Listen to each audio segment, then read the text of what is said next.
Hello take লাভার, take Bangla চ্যানেলে আপনাদের স্বাগতম।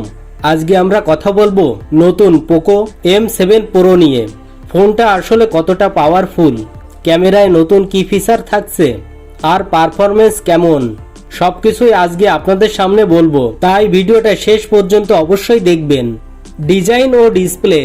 পোকো M7 Pro দেখতে বেশ premium, glass finish body, slim design আর মাত্র 7.9 mm থিকনেস। হাতে নিলে বেশ লাইট ওয়েট ফিল দেয়। আর ফোনটির ডিসপ্লে হিসেবে রয়েছে 6.67 ইঞ্চির AMOLED display, 120 hertz refresh rate, মানে স্ক্রলিং, গেমিং আর ভিডিও সবকিছুই হবে দারুণ স্মুথ।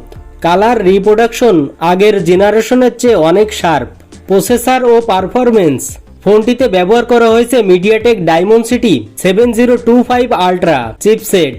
এটা 6 ন্যানোমিটার টেকনোলজির উপর ভিত্তি করে তৈরি, তাই পারফরমেন্স পাওয়া যাবে দুর্দান্ত। দৈনিক কাজ, ফেসবুক, ইউটিউব, ক্রোম সবকিছুই চলবে স্মুথলি। মাঝারি স্তরের গেম যেমন BGMI, free fire, code mobile, medium থেকে হাই সেটিংয়ে ভালোভাবে খেলা যাবে। তবে লম্বা সময় ধরে হাই গ্রাফিক্স গেম খেললে একটু ওভারহিটিং দেখা যেতে পারে। ক্যামেরা ও পারফরমেন্স। পোকো M7 Pro এর পিছনে রয়েছে 50 মেগাপিক্সেল মেইন ক্যামেরা, সাথে 2 মেগাপিক্সেল ডেপথ সেন্সর। দিনের আলোতে ক্যামেরা দারুণ শার্প ছবি তুলতে পারে। Dynamic range stable. রাতের আলোতে ক্যামেরা ঠিক আছে। নয়েজ কিছুটা দেখা যায়, তবে সফটওয়্যার নয়েজ রিডাকশন বেশ ভালো কাজ করে। সেলফির জন্য রয়েছে 20 মেগাপিক্সেল ফ্রন্ট ক্যামেরা।